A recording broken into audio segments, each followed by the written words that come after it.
નારાયણ દેવની શ્રી લક્ષ્મીનારાયણ દેવની જય.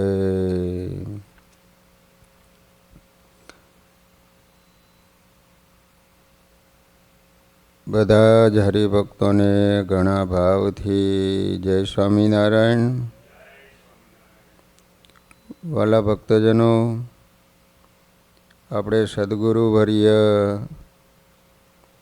ગોપાળાનંદ સ્વામીનું જીવન ચરિત્ર શ્રવણ કરી રહ્યા છીએ.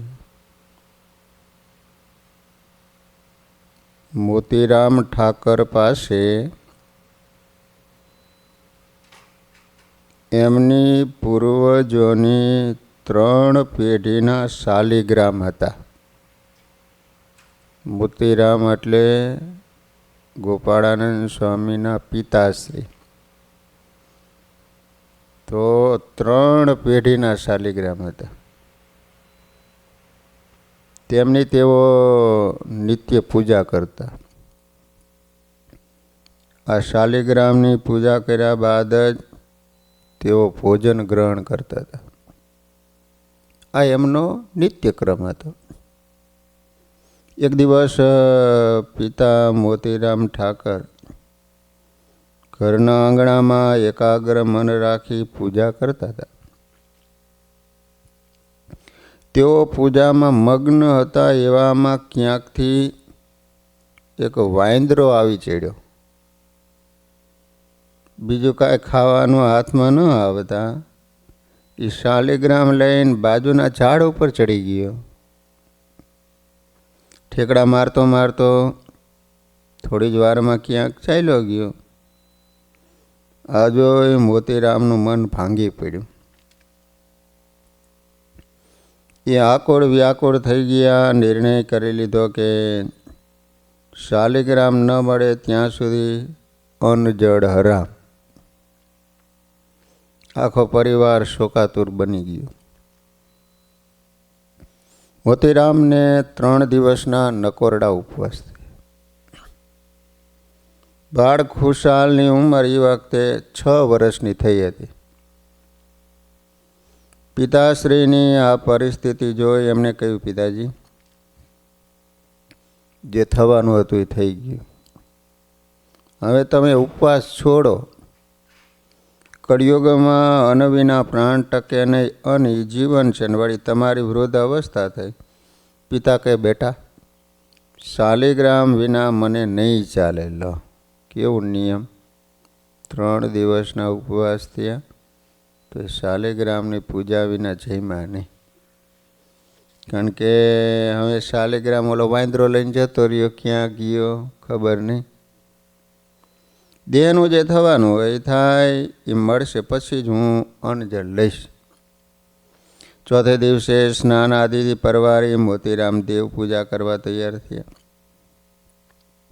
એ વખતે બાલ મૂર્તિ ખુશાલ ભગત ત્યાં આવીને કહ્યું, પિતાજી, તમે આકાશ તરફ નજર કરો. મોતીરામે ઊંચું જોયું ને ત્યાં જ આશ્ચર્ય સર્જાયું. શાલિગ્રામ અચાનક આવી મોતીરામના ખોળામાં બિરાજી ગયા. શું થયું, કેમ થયું એની તેમને કડ ન પડી. પણ શાલિગ્રામ જોતા એ ગદગદ થઈ ગયા. શાલિગ્રામ મળ્યા એ આનંદમાં આખા ઘરમાં ખુશાલી વ્યાપી ગઈ. માતા પિતાને અંદાજ આવી ગયો કે આ આશ્ચર્ય કરનારા બીજા કોઈ નહીં પણ પોતાના પુત્ર રત્ન જ છે. શાલિગ્રામને ઉપાડી જનાર વાંદરો તો કોઈ પણ સંજોગોમાં પાછો આપવા આવે એમ નહોતો.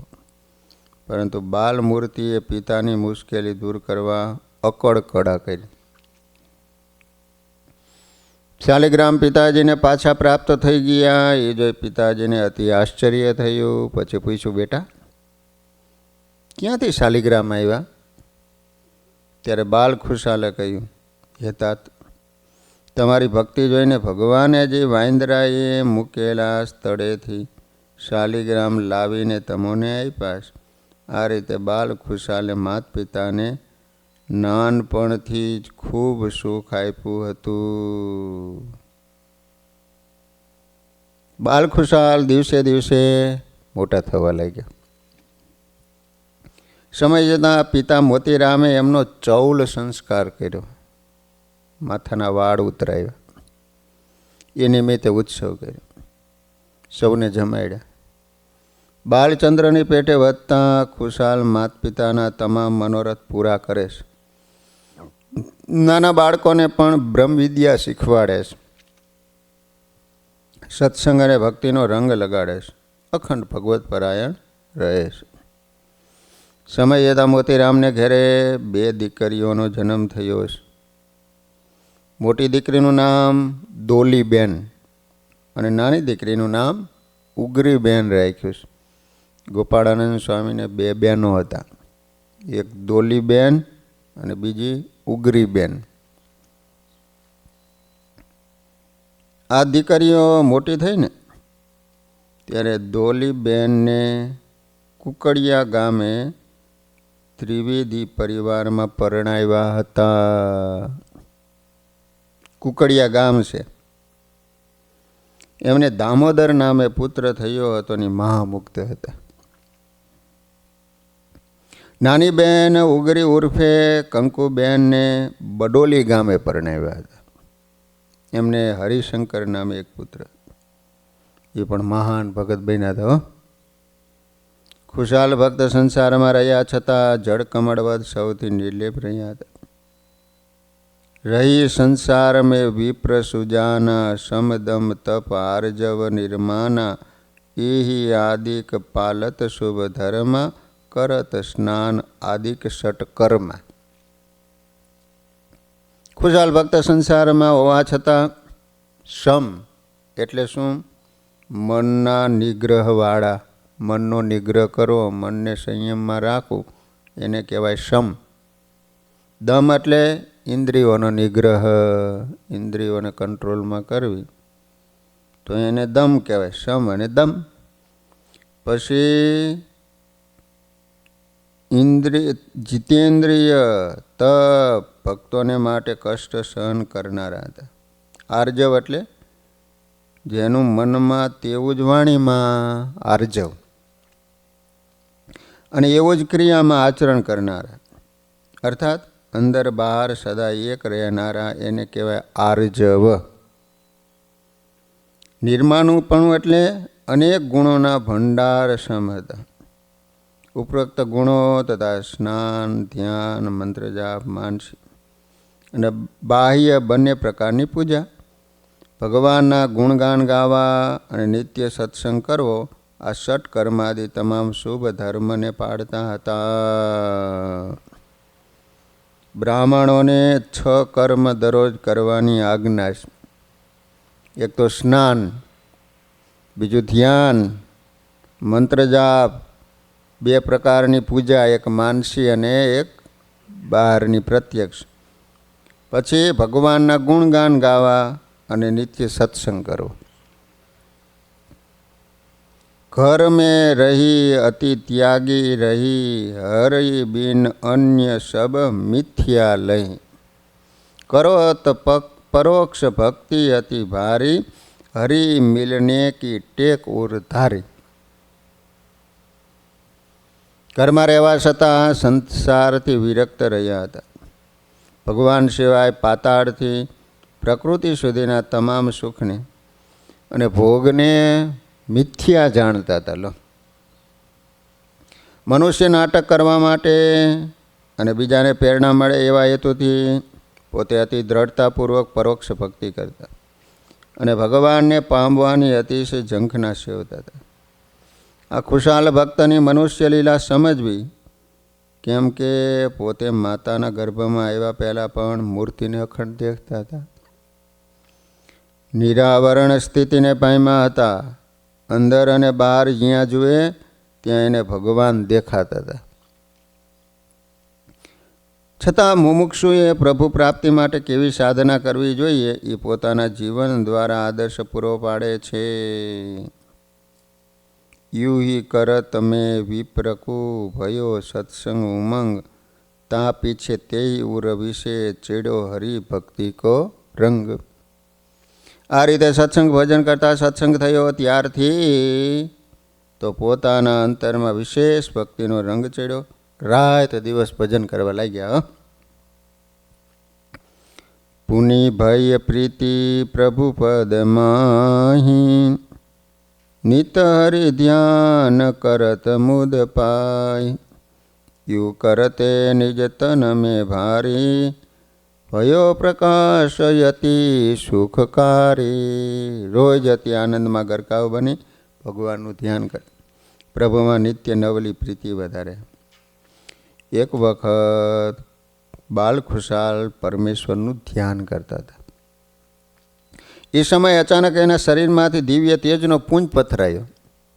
સૌને માટે સુખકારી, શીતળ, શાંત તેજ સમગ્ર પૃથ્વી અને આકાશ સર્વત્ર છવાઈ ગયું. બોલો, એમાં 3 મોટા અવાજ થયા. થોડી વારે બધું તેજ પાછું ખુશાલ ભક્તમાં હમાઈ ગયું.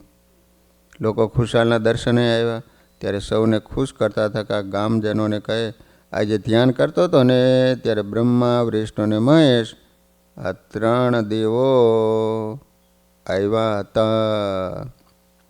રોજે આવે છે, પરંતુ આજે એવો મૂળ રૂપે આવી ગયા, તેથી 3 કડાકા થયા હતા. તે સાંભળી લોકોમાં આશ્ચર્ય પામ્યા અને સૌએ જાણ્યું કે આ તો ખરેખર યોગેશ્વર છે, મહામુક્ત છે, પૂર્વજન્મના સિદ્ધયોગી છે. ટોરડાના બાળકોને પણ બાળમૂર્તિ ખુશાલમાં એવું અસાધારણ હેત થઈ ગયું કે સવારના પોરમાં પરવારીને મોતીરામ ઠાકરને ઘરે હાજર થઈ જાય. સખાઓ મળીને જુદી જુદી રમત રમે. બાળકોનું જીવન એટલે થોડી વાર ઝઘડી પડે. એ વખતે બાળમૂર્તિ એવી રીતે સમજૂતી કરાવી દે કે ઝઘડનાર બાળકને સંતોષ થઈ જાય. બધાને એક જ તાન રહે કે ખુશાલ કહે એમ જ કરવું. મંદિરે દર્શનનો સમય થાય એટલે ખુશાલનો હુકમ છૂટે, ચાલો અમે મંદિરે જઈએ. એ જ ઘડીએ બાળ મંડળી રમત ગમત છોડી મંદિરે હાજર થઈ જાય. કીર્તન ગાન કરે, ધૂન કરે. એ જોઈ ગામના યુવાનો અને વૃદ્ધો રાજીના રેડ થઈ જાય. સૌનો એક જ સૂર હોય કે બાળકોમાં ભક્તિનું જોમ દિશે છે એ પ્રતાપ બાલ ખુશાલનો છે.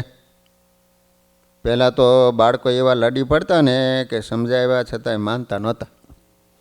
એ મુશ્કેલી નામ શેષ થઈ ગઈ. હવે તો એ સખાઓને જોઈને અહીંયા ઠરે ને એવી સરળતા જોવા મળે છે. ખુશાલ ભક્તની દૈવી શક્તિઓ અને કુશાગ્ર બુદ્ધિ જોઈને પિતાએ શાસ્ત્રના નિયમ પ્રમાણે 8મા વર્ષે યજ્ઞોપવિત સંસ્કાર કરવાનો શુભ નિશ્ચય કર્યો. સંવંત 1845 વૈશાખ સુદ એકાદશી તારીખ 5/5/1789 મંગળવારને દિવસે ગામ મુટેડીના ભોલાનાથ શુકલ પાસે યજ્ઞોપવિત વિધિ સંસ્કાર આપવાનું શરૂ કર્યું.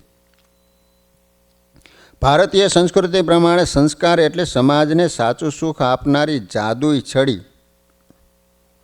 દુઃખોની આગને શાંત કરવા વરસી પડતી વરસાદની જડી. એ જ રીતે ફૂલ એની સુવાસ સમાજના તમામ લોકો માટે ફેલાવે, એમ સંસ્કારની સુવાસથી સમાજ સુખી થાય છે. સમ, દમ, નિયમ, વિવેક વગેરે સંસ્કાર અંગે શાસ્ત્રકારોએ અનેક વિધાન કર્યા છે. મોતીરામ ઠાકર શાસ્ત્ર પારંગત વિદ્વાન ઉપરાંત મહાન જ્યોતિષ આચાર્ય હતા. લો, એમના પિતાશ્રીઓ મનુસ્મૃતિનું વિધાન જાણતા હતા કે બ્રાહ્મણ બાળકને ગર્ભાધાનથી 8મા વર્ષે, ક્ષત્રિયને 11મા વર્ષે, વૈશ્યને 12મા વર્ષે ઉપનયન યજ્ઞોપવિત સંસ્કાર કરો. 3 વર્ણને જનોઈનો અધિકાર છે. આ સંસ્કાર ઉપનયન, ઉપવીત, બ્રહ્મકર્મ, જનોઈ, મૌજીબંધ વગેરે નામથી ઓળખાય. મનુવચન અનુસાર આ સંસ્કાર લીધા પછી જ બ્રહ્મકર્મ, યજ્ઞ વગેરે અધિકાર બાળકને પ્રાપ્ત થાય છે. લો, આમે શાસ્ત્ર વચન પ્રસિદ્ધ છે કે જન્મ ન જાય તે શુદ્ર સંસ્કારાત દ્વિજ ઉચ્યતે. દરેક મનુષ્ય જન્મ પામે ને ત્યારે શુદ્ર જ હોય છે, પરંતુ સંસ્કાર પામ્યા પછી જ દ્વિજ કહેવાય છે. એ અનુસંધાનમાં મોતીરામ ઠાકરે સંવંત 1845 વૈશાખ સુદ એકાદશી તારીખ 5/5/1789 મંગળવારના રોજ પુત્ર રત્ન ખુશાલને યજ્ઞોપવિત આપવાનું નક્કી કર્યું. એ કાર્ય સંપન્ન કરવા મુડેટીના સુપ્રસિદ્ધ વિદ્વાન ભોળાનાથ શુક્લને તેડાયા. બોલો, ગામનું નામ મુડેટી. ગામો ગામથી સ્વજનોને પણ બોલાવ્યા. વૈદિક વિધાન અનુસાર શુક્લે યજ્ઞોપવિત વિધિ મંત્ર ઉચ્ચારપૂર્વક મેખલા, કૌપિન, દંડ આપ્યા. યજ્ઞોપવિત ધારણ કરાવતી વખતે સંકલ્પ કરાયો, મંત્રાનુષ્ઠાન સિદ્ધ્યર્થે યજ્ઞોપવિતમ ધારયામી. એ વખતે બાલમૂર્તિ ખુશાલ બોલ્યા, ઘનશ્યામ પ્રભુ પ્રીતિ અર્થે યજ્ઞોપવિતમ ધારયામી. ઓલો બ્રાહ્મણ એવું બોલાય કે મંત્ર અનુષ્ઠાન સિદ્ધિ અર્થે, તો ખુશાલ ભટ્ટ કે ઘનશ્યામ પ્રભુ પ્રીતિ અર્થે. આ શબ્દ ઉચ્ચારણમાં ઘણું રહસ્ય ભરેલું હતું. બાલમૂર્તિ ખુશાલને ખ્યાલ હતો કે પોતે ઈષ્ટદેવ સર્વોપરી સર્વાવતારી ભગવાન સાથે દિવ્ય સંકેત કરી સર્વોપરી ઉપાસના જીવોને સમજાવવા માટે પધાર્યા. એ હેતુ સિદ્ધ થાય એમાં જ ભગવાનની પ્રસન્નતા છે. એ ભગવાન હાલમાં છપૈયામાં ઘનશ્યામ નામે દર્શન દાન દઈ રહ્યા. દીર્ઘદર્શના ખુશાલ એ સઘળું જાણતા હતા, એટલે જ બોલ્યા કે ઘનશ્યામ પ્રભુ પ્રીતિ અર્થે યજ્ઞોપવિતમ ધારયામી. પરંતુ આ લોકના માનવીને આમાં શી ખબર પડે? ગમે એવો વિદ્વાન હોય તો એ પ્રગટની બાબતમાં તો ગોથા ખાય. ભોળાનાથ શુક્લને પણ એમ થયું, એમને એ ન સૂઝ્યું કે સંસ્કૃતના અભ્યાસ વિના આ બાળ મૂર્તિને આવડે જ ક્યાંથી. પોતાની પંડિતાઈનું માન ખવાયું હોય એવું એમને લાગ્યું. બાલમૂર્તિ સામે એને કરડી નજરે જોયું. આમ શુક્લનો અહમ ભાવ આસમાને ચડ્યો. રામકૃષ્ણ પરમહંસે કહ્યું કે અહમ ભાવ એ આંખ આડે નાનકડા કપડાના ટુકડા જેવો છે. એને સામે ઉભેલો અડીખમ પહાડ દેખાતો નથી. અહમ ભાવની દોડ માત્ર દુઃખના સ્ટેશને પહોંચાડે. અહમ ભાવ એ આંખમાં પડેલી ધૂળ જેવો છે. આંખમાંથી ધૂળ સાફ કર્યા વિના કાંઈ દેખી શકાતું નથી. એમ શુક્લથી વાત વિસરાઈ ગઈ. બાળમૂર્તિ કેવા ચમત્કારી છે. શુક્લની શાન ઠેકાણે લાવવા બાલમૂર્તિ એમના સામે વક્ર દ્રષ્ટિ કરી.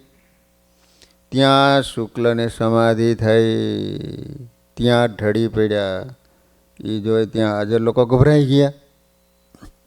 હાહાકાર મચી ગયો. કોઈને ખ્યાલ ન આવ્યો કે કાકા આ શું બની ગયું. હવે એમ માની લીધું કે શુક્લ મૃત્યુ પામ્યા. આ એવી ક્ષણ હતી કે એનું રહસ્ય વહેલામાં વહેલી તકે સ્પષ્ટ કરવું આવશ્યક હતું. બાલમૂર્તિ ખુશાલ ભક્તે ખુલાસો કર્યો, શુક્લજીને સમાધિ થઈ ગઈ છે, એ હમણાં જાગશે, તમે બધા શાંતિ રાખો. બસ એ જ ક્ષણે શુક્લજી ભાનમાં એવા આંખો ખોલી ધીમે ધીમે બેઠા હતા. એમના મોં ઉપર અનોખો આનંદ હતો. પોતાનો અનુભવ રજૂ કરતા બોલ્યા, મારા ખરેખર આવો ભાગ્ય છે કે આ દિવ્ય બાળમૂર્તિ ખુશાલ ભક્તનો યજ્ઞોપવિત વિધિ કરવાનો અનુપમ લાવો મને મળ્યો. આજે હું ખરેખર ધન્ય થઈ ગયો. બાલમૂર્તિ ખુશાલ ભગતે મને મહાદેવજીના દર્શન કરાવ્યા અને મને આદેશ આપ્યો કે આ તો સાક્ષાત ઈશ્વર મૂર્તિ છે. એ જે કાંઈ બોલ્યા એ સમજીને બોલ્યા છે. લે મારા પર શિર પરનું બિલ્વ પત્ર એ ખુશાલ ભગત ઉપર મૂકજે, તમારો ગુનો માફ કરાવજે, યજ્ઞોપવિત પૂરો કરજે. આમ કહીને શુક્લજી બાલમૂર્તિ ખુશાલ ભગત પાસે ખુશાલના મસ્તકે બિલ્વ પત્ર મૂક્યું. લો, બે હાથ જોડી ખુશાલ ભગતને વંદન કરવા લાગ્યા. એમનો હાથ પકડીને બાલમૂર્તિએ એમ કરતાં અટકાવ્યા. કહ્યું, મારો ઉપવિત સંસ્કાર કરનાર આપ ગુરુ તુલ્ય પૂજ્ય છો. આપ મને વંદન કરો ને એ ઉચિત ન કહેવાય. ખુશાલ ભગતે શુક્લના હાથ પકડી રાખ્યા. એ અવસરે હરી ઈચ્છાએ એમનાથી બોલાઈ ગયું કે પ્રભુ. એ સાંભળી બાલમૂર્તિએ મધુર સ્મિત રેલાવતા કહ્યું, પ્રણવ પ્રભુ તો સંવંત 1837 ચૈત્ર સુધી 9મીની રાતે અયોધ્યા પાસે આવેલા છપૈયા ગામે પ્રગટ થયા છે. મંડપમાં બેઠેલા સેંકડો લોકોએ આ સંવાદ સાંભળ્યો. બાળમૂર્તિ ખુશાલના ઐશ્વર્ય અને ચમત્કારનો અનુભવ થયો. કદી ન કલ્પેલી વાત આજે પ્રત્યક્ષ જોઈ સૌને આનંદ થઈ ગયો. આ રીતે યજ્ઞોપવિત સંસ્કાર પૂરો કર્યો. સૌને જમાડ્યા. પછી ખુશાલ ભગતે એ સમયે ઈશ્વરી ચમત્કારો બંધ કરી દીધા.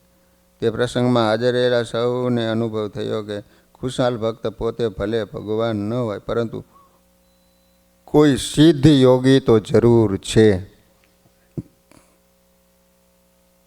આ રીતે ખુશાલ ભગત 8 વર્ષના થયા.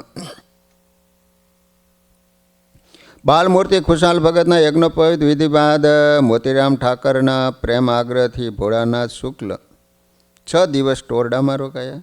પુત્રરત્નને વિદ્યા અભ્યાસ ક્યાં કરાવો એ પણ વિચક્ષણ બુદ્ધિવાળા મોતીરામે વિચારી લીધું. એ જમાનામાં ઈડર રાજ્યમાં મુડેટી ગામ વિદ્યા અભ્યાસનું કેન્દ્ર હતું. ભોળાનાથ શુક્લના શિક્ષણની બોલબાલા હતી. પિતાશ્રીએ પુત્રરત્નને શુક્લ સાથે મુડેટી જવાનો આદેશ આપ્યો. તેને યજ્ઞોપવિત સંસ્કાર કરાયો ને એ સમયે વિદ્યાનું કેન્દ્ર કહેવાતું. બોલો, બધા બ્રાહ્મણના છોકરાને ભણાવતા હતા. પિતાની આજ્ઞા શિરોવંદ્ય કરી બાલ ખુશાલ ભગતે માતા પિતાને વંદન કરી બીજે દિવસે એટલે કે સંવંત 1845 વૈશાખ વદ બીજ તારીખ 11/5/1789 સોમવારના દિવસે ટોરડાથી મુડેટી ભણવા જવા માટે વિદાય લીધી. શુક્લજીનો આગ્રહ હતો કે બાલ ખુશાલ પોતાના ઘરે રહે. એ અનુસાર સઘળી જોગવાઈ થઈ ગઈ. એ જમાનામાં એવો રિવાજ હતો કે વિદ્યાર્થી રોજના ભોજન માટે ભિક્ષા માધુકરી માગીને લાવવાની. બાલમૂર્તિએ પણ એ જ રીતિ અપનાવી. મુડેટીમાં નિવાસ કરી એને વેદ, વેદાંત, વ્યાકરણ, ન્યાય, મીમાંસા, તર્કશાસ્ત્ર ઇત્યાદિનો અભ્યાસ પૂરો કર્યો. માત્ર 4 વર્ષમાં જો સંવંત 1849 માસુદ ચોથ તારીખ 18/11/1792 રવિવારે મુડેટી ગામે ખુશાલ ભટ્ટે વિદ્યા અભ્યાસ પૂરો કરી લીધો. 4 વર્ષમાં. બોલો. બાલમૂર્તિની આવી વિશિષ્ટ ગ્રહણ શક્તિથી ભોળાનાથ શુક્લ તો ખૂબ જ પ્રભાવિત થયા. એમના મુખેથી પ્રશંસાના શબ્દ સરી પડ્યા. વાહ ખુશાલ, તમને ધન્ય છે. તમારા જેવા વિદ્યાર્થીને પામીને મારા જીવનમાં 4 ચાંદ લાગી ગયા. પછી ગુરુ ભોળાનાથ શુક્લ પાસેથી રજા માગી. બાલ ખુશાલ ભગત બુધવારના દિવસે મહાસુદ પાંચમના બપોરે મુડેટીથી ટોરડા ગામમાં પધાર્યા. ટૂંક સમયમાં વિદ્યા અભ્યાસ પૂરો કરી પુત્રરત્નને નિરખી કુશલાદેવી મોતીરામનો હરખ ઝાયલો ન રહ્યો. આંખો હર્ષના આંસુથી છલકાઈ ગઈ. કુશલાદેવીએ લાડકવાયા લાલને ગાઢ આલિંગન લીધું, ભેટી પડ્યા. પછી માતા પિતા અને વડીલોને વંદન કરી સ્નાન સંધ્યા વગેરે નિત્યકર્મ કર્યું. પછી સાથે બેસી અને પ્રેમથી ભોજન જમ્યા લો. ત્યારબાદ વસંત ઉત્સવમાં શ્રી રાધાકૃષ્ણના મંદિરમાં તેઓ રાત્રિએ ગયા. પૂર્વના યોગી હોવાથી તેઓ અલ્પકાળમાં અંગે સહિત 4 વેદ, 6-7 શાસ્ત્ર, 18 પુરાણ અને ભારત આદિ ઇતિહાસ તથા ધર્મશાસ્ત્ર, સાંખ્યશાસ્ત્ર, યોગશાસ્ત્ર, સર્વ ઉપનિષદો એ સર્વેનું અધ્યયન કરી લઈ એનું તત્વ સહિત સર્વ રહસ્ય જાણી લીધું. પૂર્વના મહાયોગી હોવાથી બાળવયમાં અષ્ટાંગ યોગના અભ્યાસથી સિદ્ધ દશાને પામ્યા. નિરંતર અક્ષરાતીત પુરુષોત્તમ ભગવાનના સ્વરૂપમાં પોતાની મનોવૃત્તિ રાખવા લાગ્યા. બાલ ખુશાલ ભગતનો વિદ્યા અભ્યાસ ચાલુ હતો. એ અરસામાં સંવંત 1847 ભયંકર દુષ્કાળ પડ્યો. લોકોને ખાવાના સાસા થઈ પડ્યા. એ દુઃખ બાલમૂર્તિથી જોયું ન ગયું. ભગવાન અને એના સત્પુરુષના દિલ એવા દયાળુ હોય.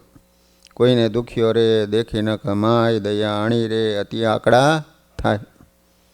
બાલમૂર્તિ અભ્યાસ કરતા હતા, પરંતુ ખુશાલ ભગતની 10 વર્ષની ઉંમર થયો ત્યારે સંવંત 1847ના વર્ષમાં અતિ મોટો ભયંકર દુષ્કાળ પડ્યો.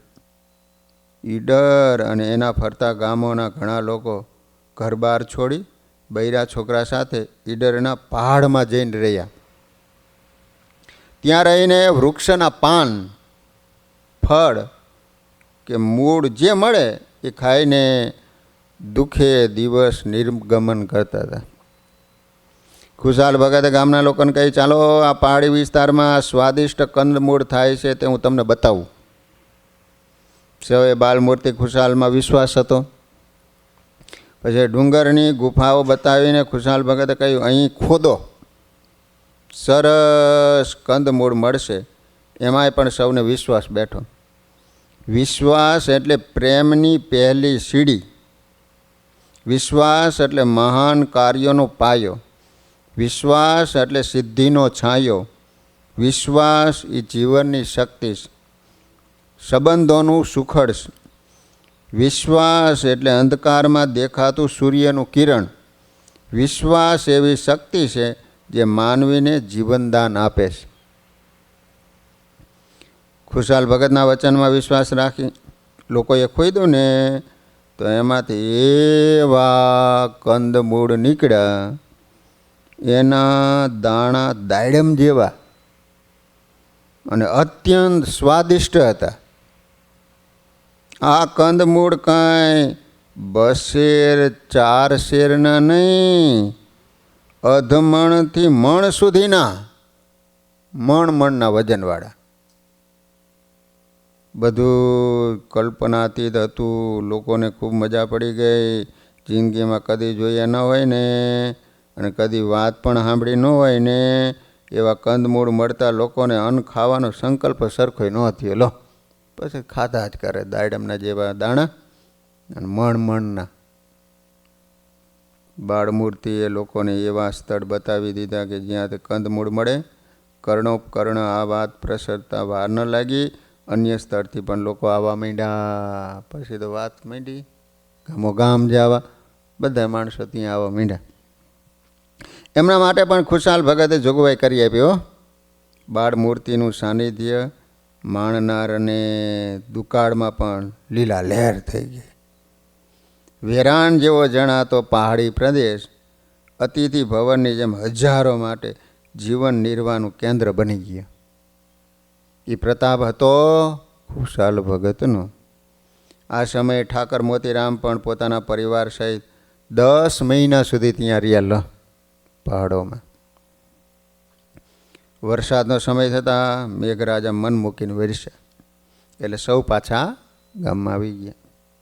પરંતુ લોકોને કંદમૂળનું સ્વાદ એવો દાઢે ચડી ગયો ને બાપા કે જેમાં વિના એમને ચેન નહોતું પડતું.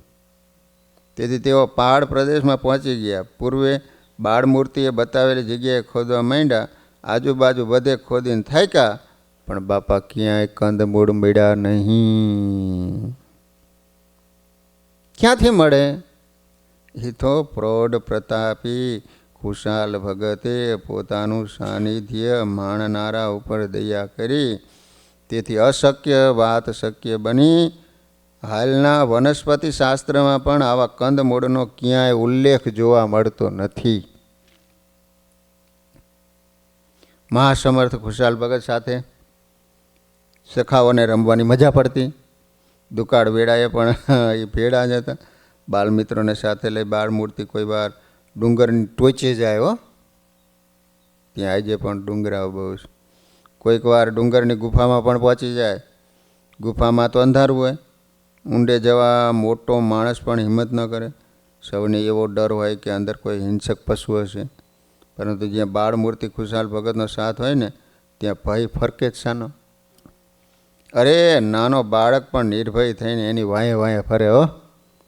દુકાળ દરમિયાન પણ આવું બન્યું. બાળમિત્રોને સાથે લઈને પ્રૌઢ પ્રતાપી બાળમૂર્તિ ખુશાલ ભગત ફરવા નીકળી પડે. ફરતા ફરતા ડુંગરની ટોચે રૂઠી રાણીના મહેલથી થોડે દૂર આવેલી એક ગુફામાં પહોંચી જાય. થોડે ઊંડી જઈને સખાઓને કહ્યું, ચાલો મિત્રો ધ્યાનમાં બેસી જાઓ. સામાન્ય બાળકોને એ ખબર જ નહોતી કે ધ્યાન કોને કહેવાય, ધ્યાન વખતે કેવી રીતે બેવાય.